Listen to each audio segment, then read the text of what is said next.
The Bay Bridge, the main link between San Francisco and Oakland, emerged as the symbol of the 1989 World Series. For here were the two best teams in baseball playing for the ultimate prize. And the difference between home and away was nothing more than a toll.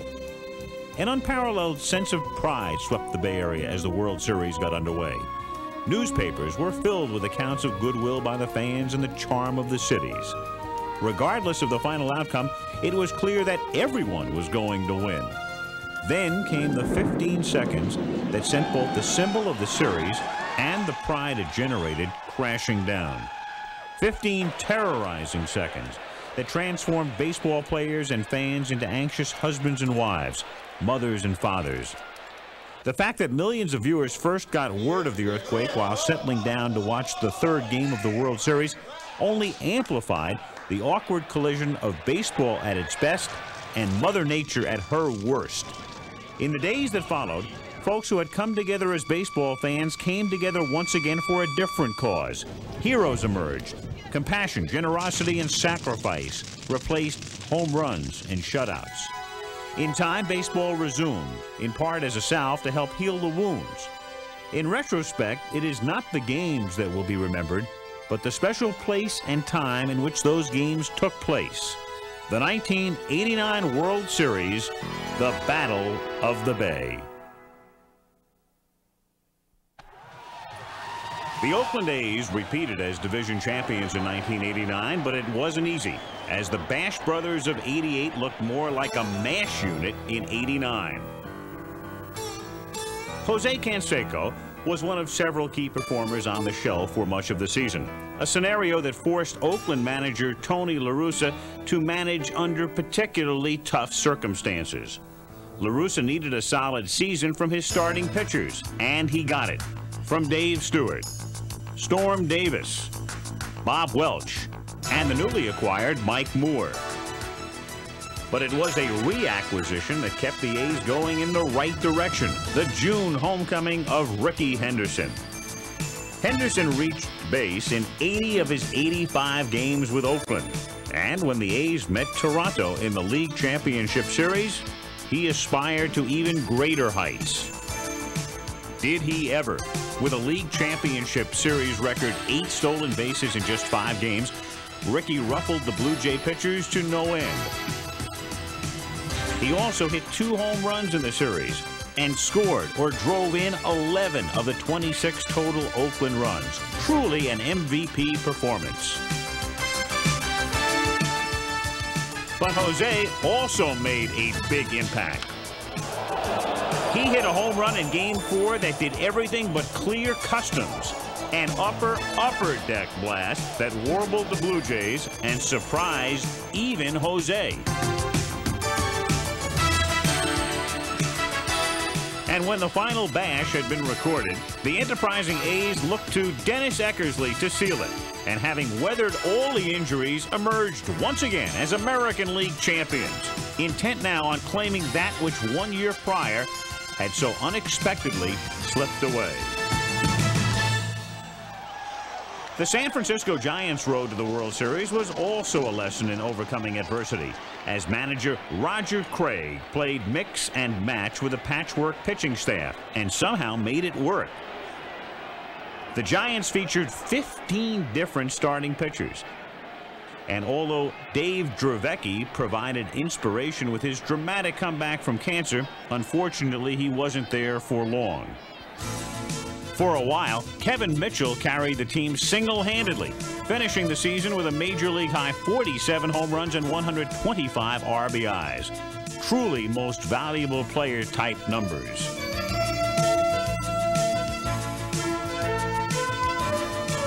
But Will Clark was the steady one, peeking out from behind his proverbial cape to hit .333 with 111 runs batted in.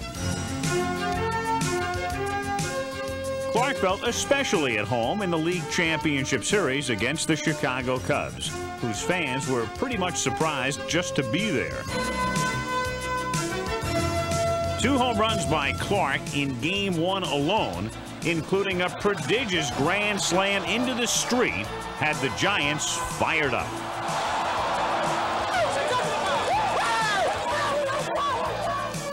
After losing Game 2, it was home to Candlestick, where the Giants won nearly 2 of every 3 during the regular season. And it was Robbie Thompson in Game 3 who powered the Giants to a come-from-behind victory.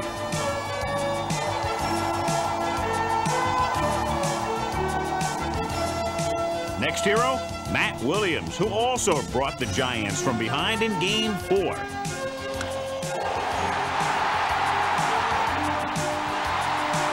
San Francisco was a love fest, even if the fashion of the day did not include flowers in the hair.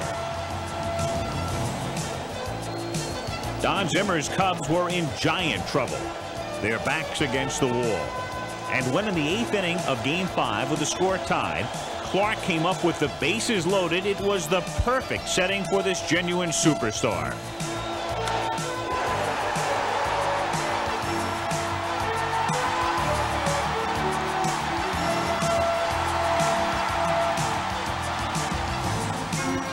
In the 9th, a 3-2 lead was saved by Steve Bedrosian, and the San Francisco Giants were National League champions.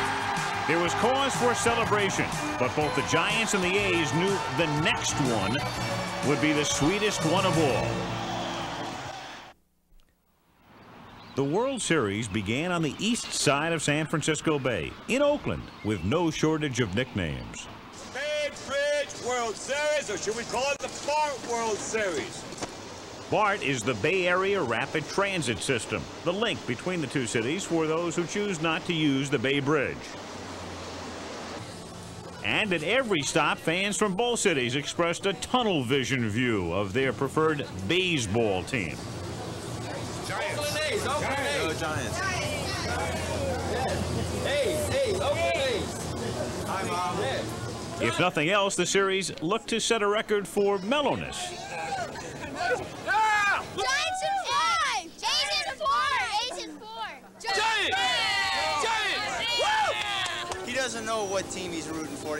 Giants. You have to excuse him. But I love the A's, but I love the Giants. And my cat's an A's fan. Go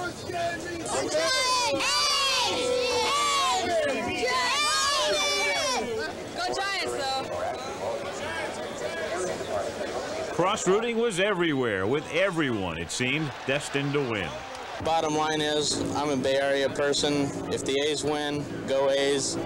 The Giants win, that's my pick. Go Giants. With all the billing, no supplement was needed to baseball fever by the Bay as the game got underway. Hitting third, first baseman number 22, Will Clark. Even the weather was cooperating in this baseball orgy of goodwill. On the mound for Oakland, the unflappable Dave Stewart with 3 straight 20-victory seasons to his credit. And for the Giants, Scott Garrelts, the one-time reliever turned starter, 14-5 on the year. The pomp was over. It was time to let the circumstances take control. And the first hole to be dug came with Robbie Thompson at the plate and Stewart trying to settle in. One out, top of the first. Will Clark on deck. And Thompson's a little dribbler to the left of the mound, and Dave Stewart throws past McGuire with a lot of room in foul territory. Phillips over to play it, and Thompson in at second. So the Giants get a break with Thompson now at second base, and that means with a man in scoring position, Stewart has to face Will Clark. And Clark goes after the first pitch, hits it to the gap in left center, but Dave Henderson moves over to make the catch. Thompson is late in tagging and has to hold at second. First Clark, then Mitchell, and an omen of things to come. Here's the 1-2 to Mitchell, hit to the right side, and short hop nicely by Phillips to throw him out. And the Giants are gone in the first. The heart of the Giants order had failed the first time around. And in the second, Garrelts was done in by the bottom of the A's order, for after Dave Henderson drew a walk, Terry Steinbach stood in.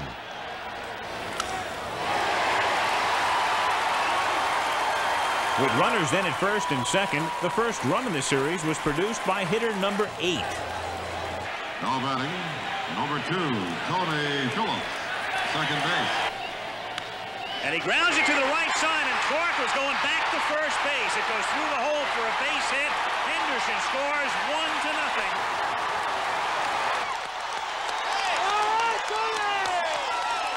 With 1 run in and runners on the corners, Garrelts looked like he might escape further damage, but then a giant mistake.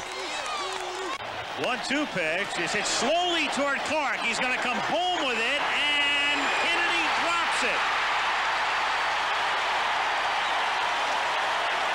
2-0.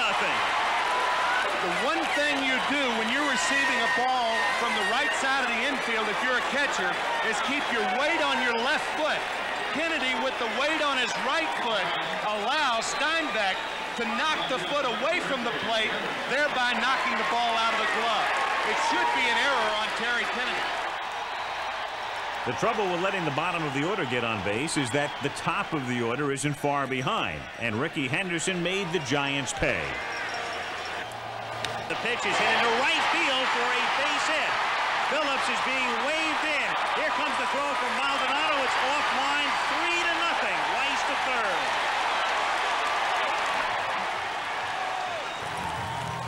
Three runs in, and the A's had hardly flexed a muscle. But 1 inning later, the Cobra hit a bullseye. And he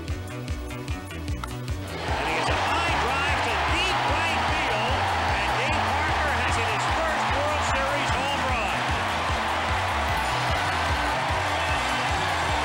In his 46th World Series at-bat, Dave Parker, who had 2 in the playoffs, hits one out, and it's 4-0. He threw me 2 fastballs up and in for balls prior to throwing me the fastball, which was a cut fastball in. But he got it down in bad location, and I hit it out. Almost every left-hand hitter, a low ball hitter, great hitting count, 2-0. He just dropped the head of the bat. Right. And that ball was smoked. Parker's trademark home run trot had some folks just a little hot, but apologetic, he was not. When I think of it, I mean, my name is Dave Parker, and basically people have made an issue of everything I've done in my career. But I've been doing the trot for about 10 years. I think in football, when they run a touchdown, they celebrate by some people dance, some people spike the ball. Basically, when you hit a home run, you know, you got to trot. You know, that's the honor of hitting a home run. So I don't see anything to it. I'm not trying to show up anyone. I've been doing it for such a long time. They should be adapted to it by now. And hey, I've hit 300 of them. I think I deserve the right. Then in the 4th inning, a man with some 300 fewer home run trots sent the Giants further reeling. And of all people, Rice drives one to right field and gone.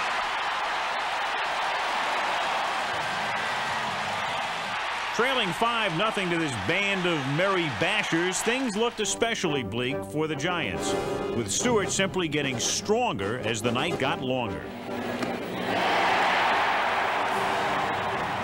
Things were kind of just going. You know, they were hitting a lot of first pitch outs for me. They were doing a lot of things early in the count. And for me, I didn't feel real challenged at that time. The challenge for me was to shut them down, not allow them to score a run. Finally in the 9th, San Francisco stirred as Clark and Mitchell began the inning with base hits. With fresh arms at the ready, La Russa made the kind of trip that Stewart likes to see. When I turned around, I saw him running to the mound, which is not his procedure for taking a pitcher out of a ball game. I knew he wasn't going to take me out the game, and I was thinking, you know, this is going to be my chance. If I give up a run, then he's going to take me out. If I get outs, as long as I'm getting outs, I get a chance to finish the game. So Stewart fanned Matt Williams. Then Ernest Riles, and Dave was thinking shutout. Now it's 2nd and 3rd with 2 outs. So knowing that I had a chance to shut this club down, I wanted it badly. I go 3-1 to Candy Maldonado, and I'm thinking, don't give in. Find a way, and I threw a low sinker on the outside part of the plate. He hit a ground ball for me, shut up. And it's grounded to third, backhanded by Phillips, straightens up, and Stewart has his shutout. And a memory worth savoring with a very special ball. The ball was one of the many ways that baseball tried to show how much it missed a friend. The The series was dedicated to A. Bartlett Giamatti, and the former commissioner's family brought his spirit to the games he loved so dearly. His son Marcus bravely lit the symbolic torch of the World Series by throwing out the first ball. And through the tears, a celebration arose, heralding the life of a man who touched so many. The game had more than just an ardent fan in Giamatti, for he fully understood its place in the human spirit. He took joy in rubbing shoulders with his boyhood idols, and new heroes took joy in meeting him. The commissioner and I really had a good understanding. We always laughed when a kid, and we were always joking with one another. And I said, "What's the A in A. Bartlett Giamatti?" I said, "Nobody ever told us what the A stands for." Still don't know what that stands for. Angelo. Okay. Why didn't you say Angelo B. Giamatti? Because my mother and father made the judgment. But it's true, it would be a lot longer if I wrote Angelo Bartlett. They go right around. Is that a lot easier? Oh, jeez. One incident happened in spring training. We were playing in Tempe, Arizona. Playing Seattle, and he came out of the field doing batting practice one day, and he said, "Rod, do you mind if I sit here?" I said, "Sure, you can sit here." He said, "Why?" He said, "Well, it's sold out. I can't get a ticket." I said, "Wait a minute, you're the president of the league and you can't get a ticket?" This was when he was president of the National League. I said, "Well, come on, you sit beside me during the game." So as he sat there, I could see he was really getting involved and asked me a lot of questions about what I do, hit and run, squeeze plays. It just happened to be one of those type games where all these things came up, and he said, "When are you going to hit and run?" I said, "Well, you tell me what pitch you want to do it on, I'll do it." And every time he would say, "Do it," it worked, you know. And then on the squeeze play, about the 7th inning, when he was starting to sweat, it was almost like he was managing, you know. I said, "Bart, you let me know when you want to squeeze." And he'd say, "Well, what about the opposition?" I said, "They don't know what you're doing here." So he said, "Why don't we do it on the 2 pitches from now?" So it did, it worked, and he was ecstatic. And I'll never forget that day. He was so, and every time I saw him, he'd tell me about it. So, "Roger, when you want me to help you manage again?" Well, I think they'll remember that someone who was as talented as Bart, who was the president of Yale, decided to dedicate a significant portion of his life to baseball. And I think never again will baseball have to worry that it is not worthy of the very best talent there is in this country. And I think that will be one of the major legacies that Bart left behind. We won't see his kind for a long while. The A's were as loose as a World Series team could be heading into Game 2. Confident and, for a change, healthy. Clark was looking to regain his playoff stroke for San Francisco, for where there's no will, there's no way. On the mound for the Giants, 17-game winner Big Daddy Rick Russell, who dug his own first-inning grave by walking the disruptive Henderson.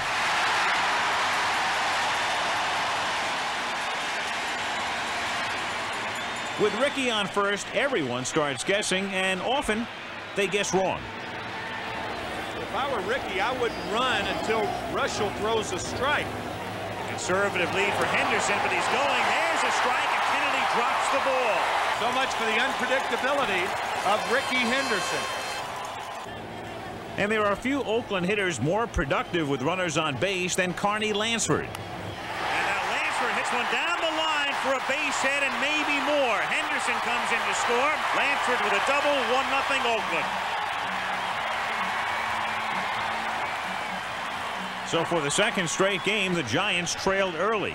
But in the third, 19-game winner Mike Moore saw problems develop when, with a runner on first and Jose Uribe at the plate, Moore got caught between gears. Chopper back to Moore. He has to double clutch to wait for Weiss to get the second, and that costs him a double play. The wheels then began to turn. A quick man on first and the equally quick Brett Butler at the plate. Do you steal? Do you run and hit? Hit and run? And if so, does the shortstop cover second? It's a word-of-mouth decision. Check out the open and closed mouth now, and you can figure out who will be covering. Open you, closed me. It'll be Weiss. And Uribe goes, and it's hit to the hole for a base hit in the left field. And a classic example there of the shortstop trying to figure out who should be covering and guessing wrong. Right there, Weiss going towards the bag for some reason because Butler is a left field hitter. Bad decision by Walt Weiss. It also proved to be a costly decision. Moore's 1-2 to Thompson is hit in the air to deep right center field. Moving over is Henderson to make the catch. Tagging is Uribe, and the game is tied.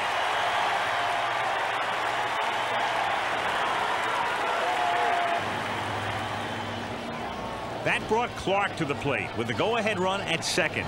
And now Moore began having trouble with his control of the split-finger fastball.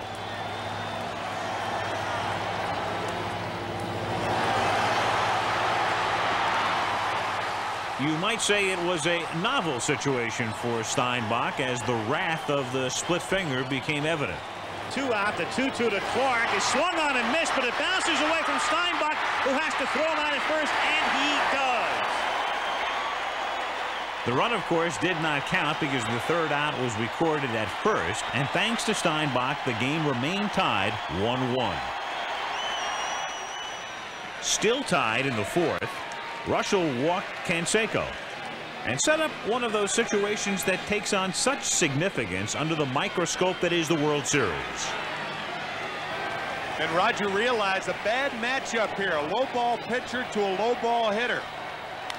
And Parker highballs one to right field and into the corner, and it's a fair ball. Maldonado plays it perfectly. Then double clutches. Parker is in at second, but Canseco comes in to score. I'll tell you the one bad thing about a home run trot, sometimes you get into it prematurely. Parker could have been out at second base.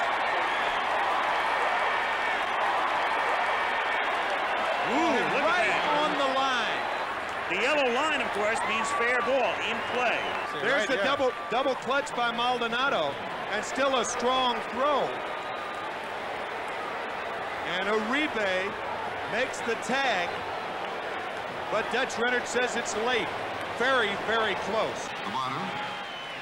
Following an out, Steinbach gave the A's still another matchup that La Russa had been looking forward to. You talk about your scouting reports. Tony La Russa, when we had a chance to talk to him before the game, said, I feel that Steinbach's going to hit a home run off Russell. Again, you talk about matchups, low ball pitcher, low ball hitter. Just missed one the first time up. To deep left field, and La Russa was very prescient. Gone. I didn't find out till after the press conference that night that Tony had made that prediction. I consider myself to be more of a low ball hitter, and you know, as Tony had mentioned before that game, that was one of the reasons why he was playing me that game. And the pitch that I hit for the home run, he got up about thigh high, just up enough where I could get a little bit more extension on it. And as soon as I hit that ball, I knew for sure it was a home run. With a 5-1 lead, the A's were turning this into a replay of Game 1, and Moore was sailing along.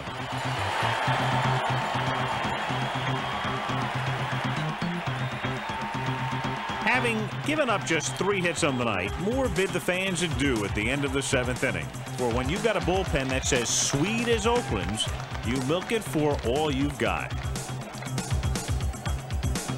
And with the defense of a Tony Phillips, the cream was rising to the top.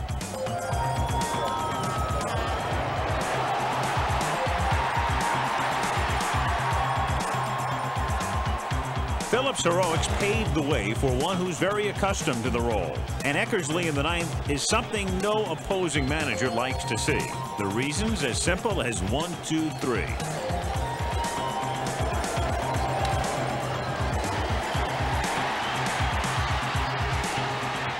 The A's had methodically disposed of the Giants in 2 straight.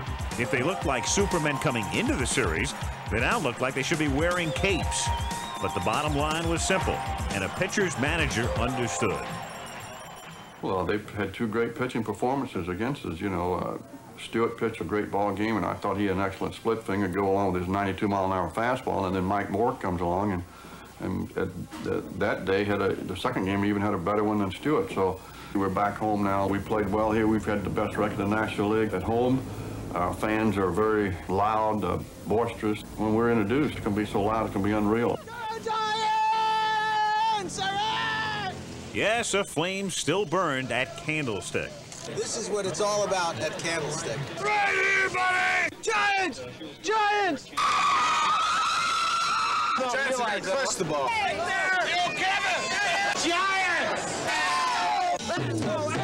You can't say that. Edit that out. 63,000 fans that support a team. They'll show Oakland what baseball's about. Right, guys? All right, welcome to Candlestick Park, guys. Take care. By game day, the excitement had escalated for the first World Series game at Candlestick since 1962. The fans were confident their Giants could erase the two-game deficit, and that Will Clark would find the bat with all those playoff hits. Everything was in the normal pregame mode at Candlestick. There was no warning, no precursor of that which was to come. For the first time in 20 Our ABC broadcast began at 5 o'clock Pacific time. 4 minutes into it, we were showing the nation a replay from a previous game. Then the earth began to move. Allowing Jose Canseco to score, and he fails to get Dave Parker at second base, so the Oakland A's take. I'll tell you what, we're having an earth.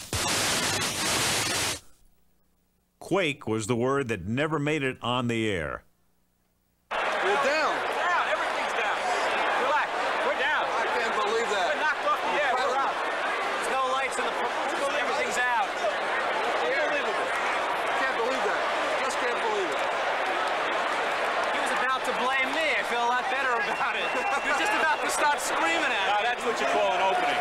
I don't know if we're on the air or not, and I'm not sure I care at the moment, but we are.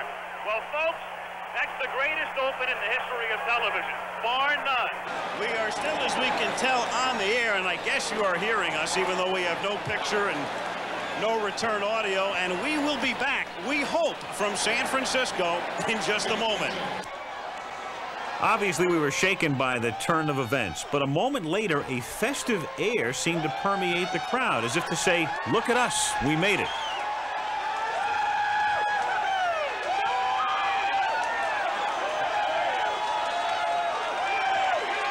The gods are on our side. They are. They are.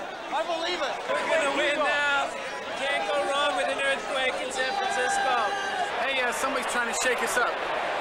All right, Lord, I heard you. Players from both teams compared earthquake stories, and some in the crowd began to wonder just when the game would be resumed.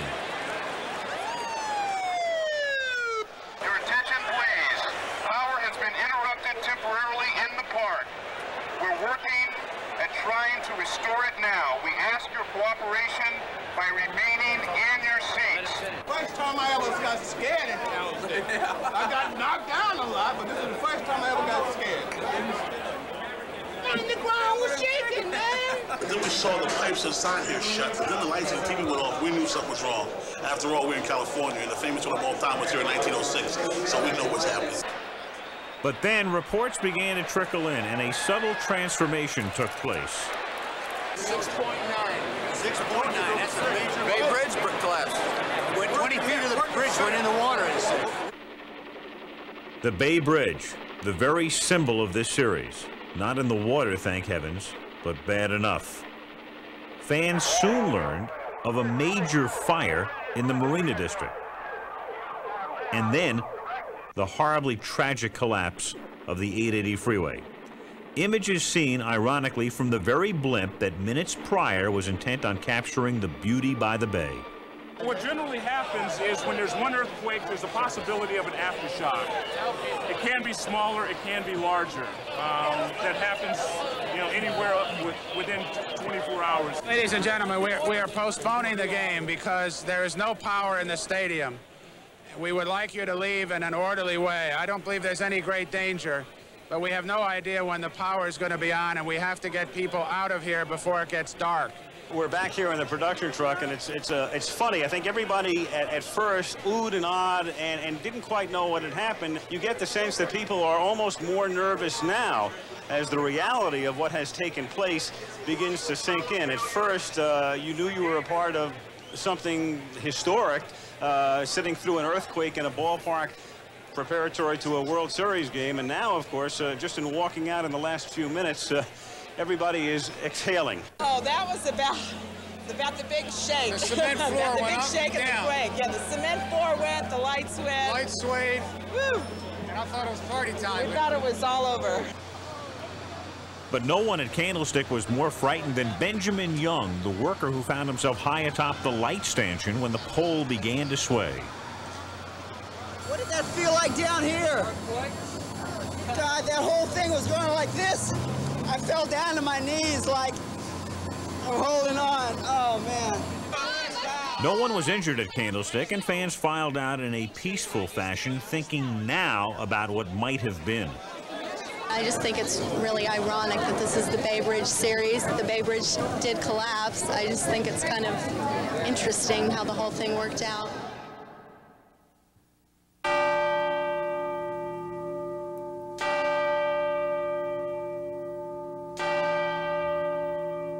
A moment in time.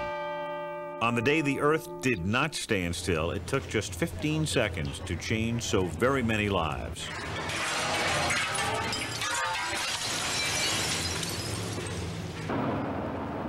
Early estimates of casualties were high, but everything was out of kilter.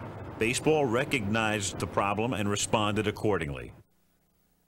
It is becoming very clear to all of us in Major League Baseball that our concerns, despite this rather large gathering, our issue is really a modest one in light of the great tragedy that's hit this area. We are not going to be able to play baseball in either of these communities before next Tuesday. But even that proved optimistic. More time was needed, and Vincent once again postponed the games. I'd like to announce that we are going to play at Candlestick starting Friday night, Saturday, and Sunday, and we will go to Oakland if necessary Tuesday and Wednesday. That schedule is now set. The great attraction of all this, I might say to you, from baseball's point of view, is that we have the comfort of knowing that the community is pleased with our resuming baseball. I said to you, I thought it was important for baseball to know its place. I think we have found the right place. It turned out to be a full 10 days before the series resumed. The consensus was that playing on would help the healing and help lift the spirits close to where they were before the ground began to sway. I think that the World Series is going to change things, and people are just going to start being normal again, because the World Series is going to bring us all back together. When the crowd breaks into singing San Francisco, it's going to be wonderful, because that's what it's all about. This is going to be our game number 3. They've got all the fans that have come back. We've sat through a quake, and we're back here for more. This place will be rocking tonight. Yeah. No pun intended. Inside Candlestick, the familiar sights and sounds of baseball. Signs of recovery were everywhere, along with a few hard hats, reminding the world that San Franciscans ride their earthquakes like sailors ride the sea. The teams, too, were relieved to be playing, but as game time approached, everyone took a moment to reflect. 10 days ago at this time, as we prepared for Game 3 of the World Series here at Candlestick Park, a major earthquake shook Northern California. Please join together now to observe a moment of silence in memory of those who perished in this disaster.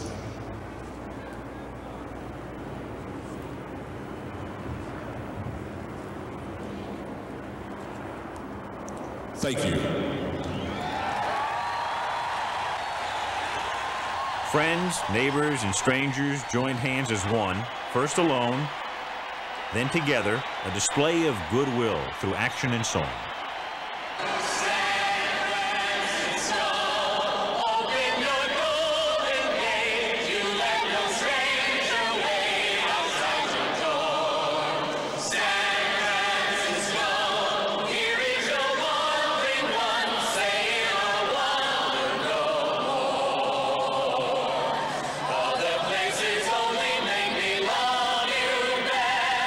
Tell me you're the heart of all the golden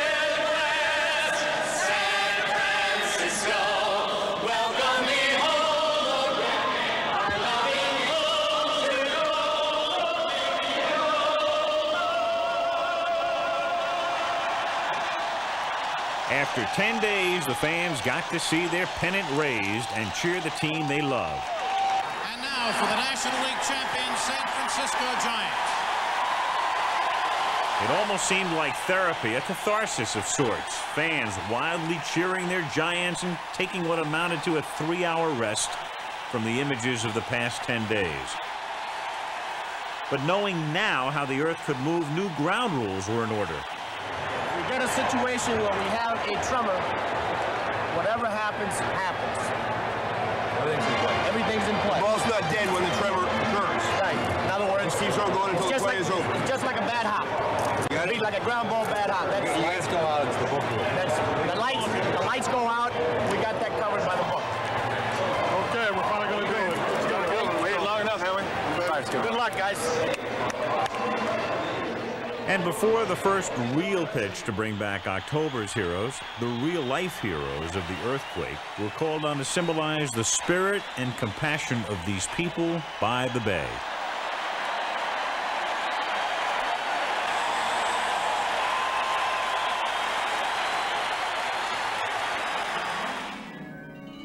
Game 1 starting pitchers were back on the mound. Stewart for the A's, Garrelts for the Giants. And if there was any question as to whether the intensity of the series could be regained, it was answered in the first inning with one pitch. And again, it's up and in. 2-0, and Canseco, after taking 2 pitches inside, and of all things, Jose begins to go toward the mound. Some of the players exit the dugout, but it will stop right there. You know, that's just misdirected passion right there. I mean, there's no way that Scott Garrelts is throwing at Canseco. That is very close, however. And the book on Canseco is you've got to pitch him inside. So the spirit of unbound love in this region, which had even extended to these 2 teams, at least as far as the teams are concerned, lasts about 3 minutes. Breaking pitch into the hole, and that's a base hit. Lansford will stop at second as Mitchell gets it back in. La Russa then played it aggressively, and with McGuire at bat, sent both runners to stay out of the double play. The strategy worked perfectly, and the tone the A's had established before the quake had been reclaimed without missing a beat. 2 on, 2 out, and Dave Henderson, who is 0 for 6 in the World Series and hasn't hit the ball out of the infield, takes away ball 1. I go for 6 a lot. I mean, it wasn't any big deal for me or Canseco. We as hitters, we know we're going to make outs. We know we're going to get hits, and people just get excited when we don't get hits, and, you know, they call it a slump. I call it 0 for 6. Now, Garrelts with first base open naturally can afford to be more careful with Henderson here. In the air to right field and deep, and Sheridan goes back, and it's off the top of the fence, and in play, 2 runs will score, and Henderson has a double. Dave saying, wasn't it a home run? That was the hardest ball I hit. I mean, you know, I've hit a few home runs in my career, and I usually know when they're out of the ballpark, and that ball should have went out of the park. It was only the top of the first, and the Giants, who had never had a lead in the series, found themselves down once again.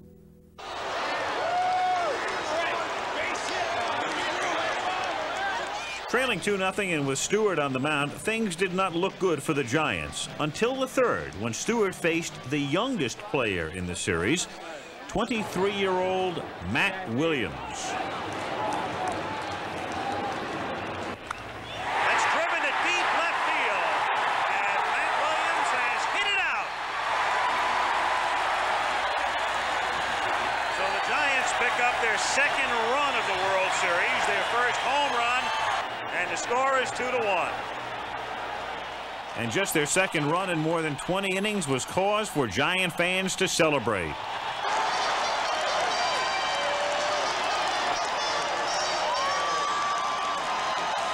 But a home run derby with Oakland is a no-win proposition. And 1 inning later, Henderson, who had already hit one off the top of the fence, went the extra yard.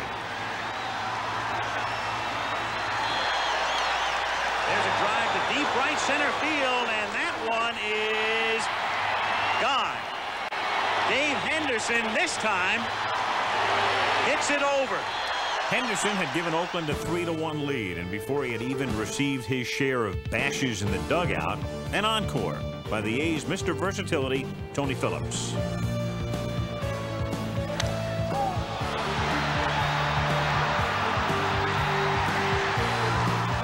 With just 4 home runs during the regular season, Phillips had given the A's a 4-1 lead and sent the shell-shocked Gerelts to the bunker with World Series memories he'd like to forget. The Giants, though, weren't quite ready to roll over and die, and in the bottom of the 4th made their first legitimate threat in the series with Clark, the catalyst. Clark lines it into center field for a base hit. So with 1 out, a single by Clark here in the 4th inning, and the crowd comes very much alive again as Kevin Mitchell comes to the plate. Come on, Kev. Come on, Kev. That's grounded to the hole, and a base hit, and the Giants have runners at first and second.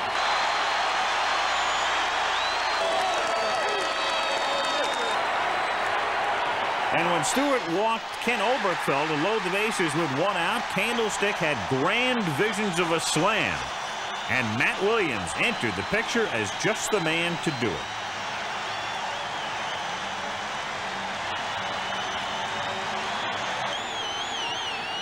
But Stewart froze Williams with a fastball on the corner.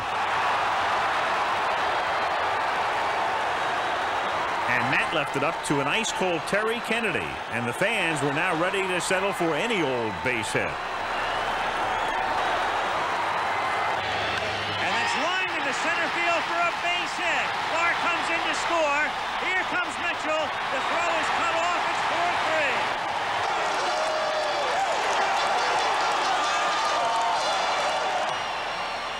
Kennedy's hit had the A's in a temporary stew and put the Giants in a position to tie. But it's at times like this that the vaunted Oakland defense makes its mark. And the 2-2 pitch is grounded to the right side. Great diving, stopped by McGuire, but the throw does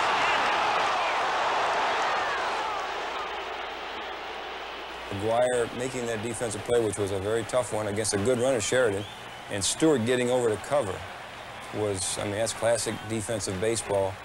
And we walked back in our dugout still up a run. And anytime that you've got the edge and keep it, and if they come at you like they did, but you don't give up the lead, it's always a big plus for your team. They have some momentum, but not all of it. So I really felt the defensive play kept the momentum on our side. And it stayed there in the 5th as Henderson stole his 11th base of the postseason, a new record, and 3rd in 3 World Series games.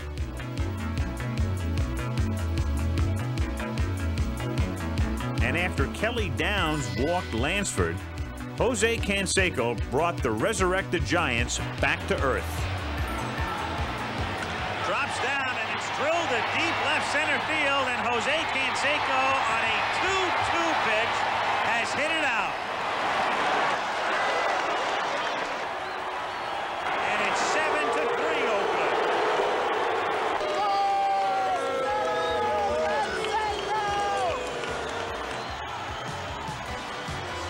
1 out later, an encore from Dave Henderson.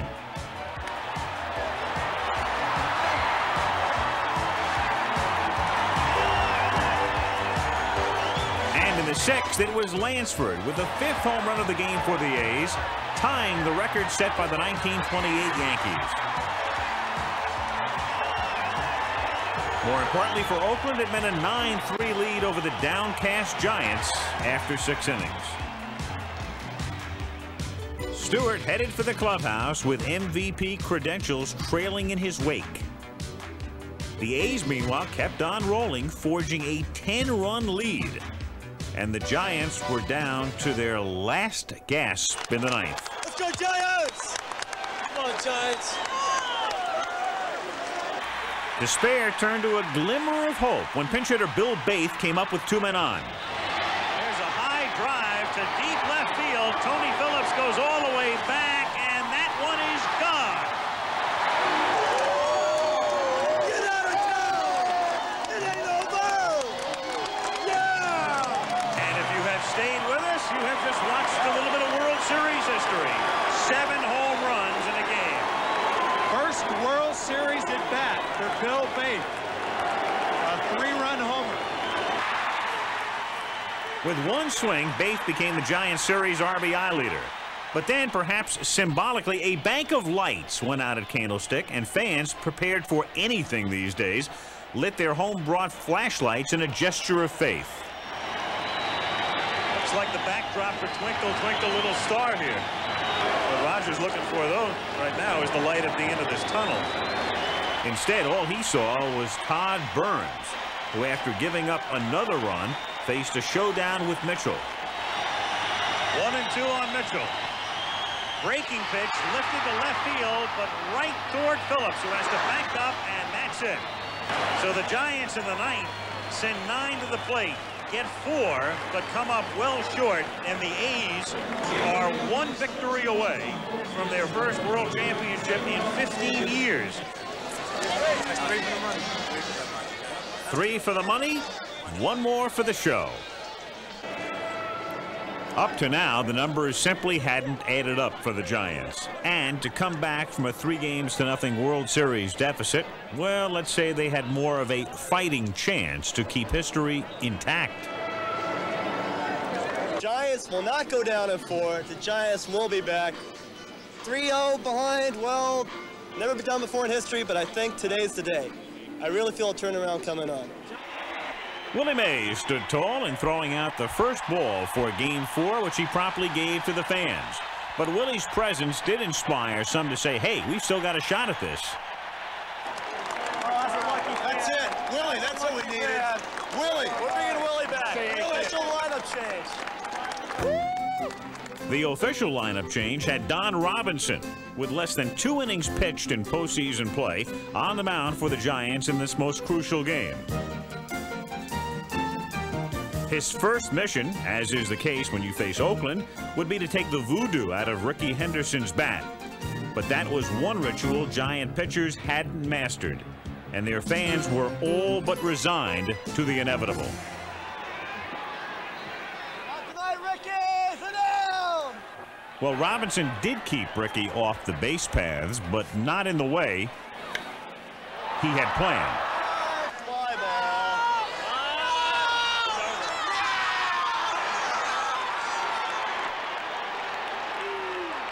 Henderson had set a record by becoming the 8th different Oakland A to homer in the series, and the 1-0 lead had Craig talking to himself.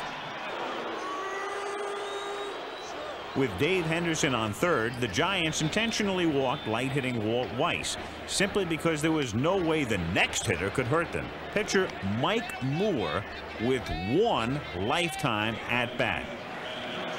0 for 1 career. How about that? You doubt that Robinson has a scouting report on Moore, don't you? Has trouble with a thrown ball. And it's hit in the air to center field, and Butler races back, and it's over his head.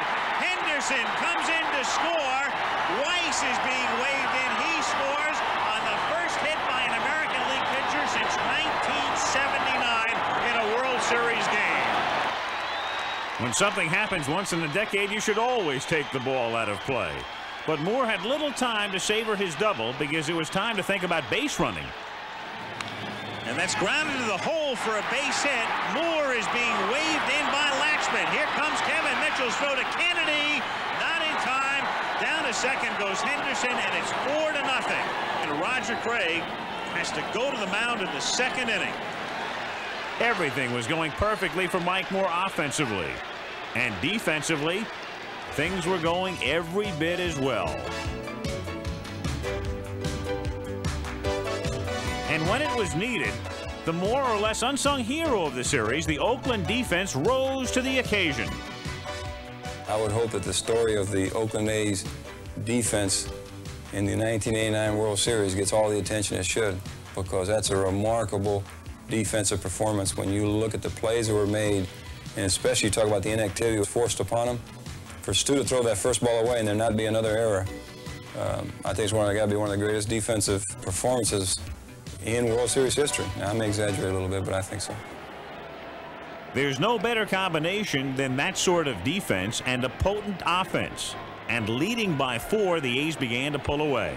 With Canseco on second, and Dave Henderson having drawn a walk at first base, Terry Steinbach went the other way. That's hit down the line in right field, and it's a base hit and more as Canseco comes in to score. Henderson rounds third. He comes in to score. The relay to third is not in time there, and it is 6-0 on a triple by Steinbach. And up by 6, it was time for A's fans to dust off some symbolic gestures.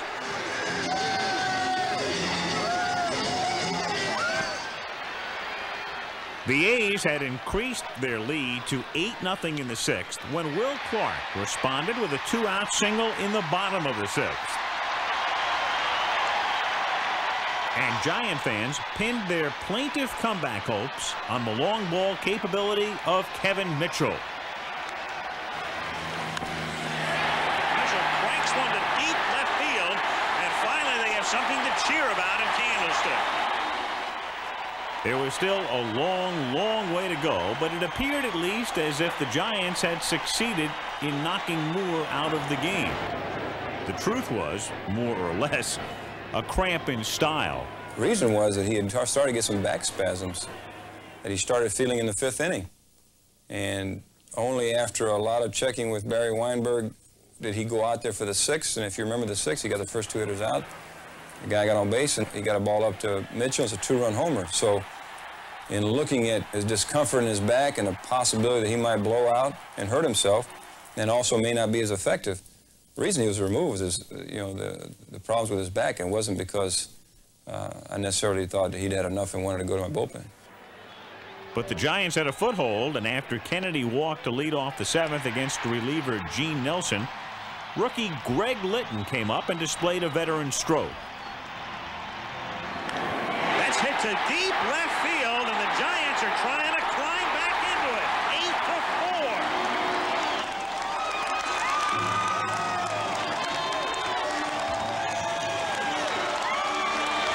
There it is, coming back! So all of a sudden, a semblance of a game. For the first time in the series, Candlestick was in a state of bedlam, and now against Rick Honeycutt, Candy Maldonado kept the pressure on. That's hit in the air to right field and deep. Canseco going back, all the way back. That's off the fence, off his back and his feet. Maldonado rounding second, on his way to third, in with a triple.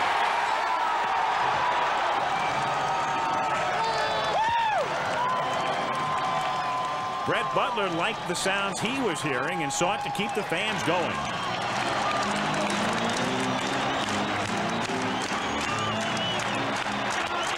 0-1 is wrapped into left field for a base hit. It's 8-5. Henderson can only knock it down. Butler on his way to second, in there. And Robbie Thompson to bat for Oberkfell. Craig was pushing all the right buttons. That's hit sharply, base hit into left center field. Butler had to go back towards second. Now being waved in, around third. It's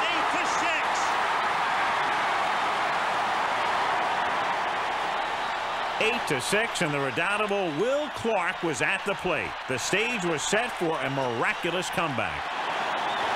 Will Clark is the tying run, and it's hit high in the air to shallow right field. Canseco comes in underneath it and makes the catch, staying with it. Staggering for the moment under it.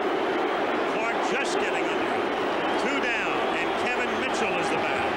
No question here that a change will be made. Come on, Tony, again! Relief! Relief!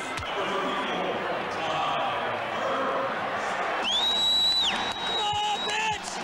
Let's go, San Francisco!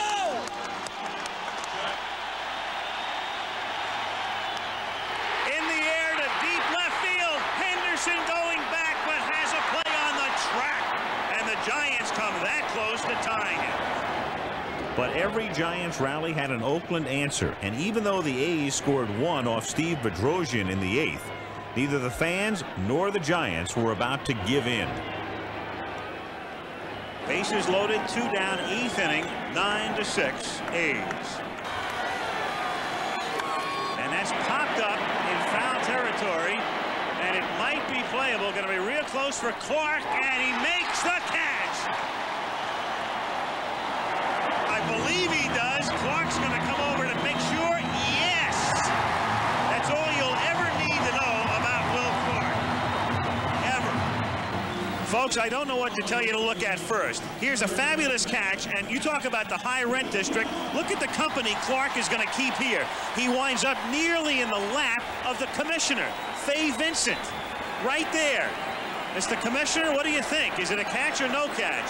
I'll tell you what Commissioner Vincent is thinking. All of these decisions over the past 2 weeks have been dropped in my lap, but now Will Clark. But now the lap of luxury belonged to Oakland, and behind Eckersley and its dauntless defense, the A's took a giant step. So here we go in the bottom of the 9th inning with Nixon to lead off. And tries to bunt his way on, and it's a good bunt to the right side, and Phillips shovels, gets him. Great play by Phillips, and McGuire with the presence to get back to cover at first base. So the A's continue to do it in every phase. Power, hitting, running, defense. Pitching, of course. Fly ball to left field. Henderson makes the catch, and the Giants are now down to their final out. Methodical and poised. This year, it was the Oakland A's who would emerge as baseball's artful Dodgers. A's trying to sweep, but the Giants have certainly not made life easy for them tonight. It's a ground ball to the right side, speared by Phillips, flips to Eckersley. Yes, he's there in time, and the A's are the world champions.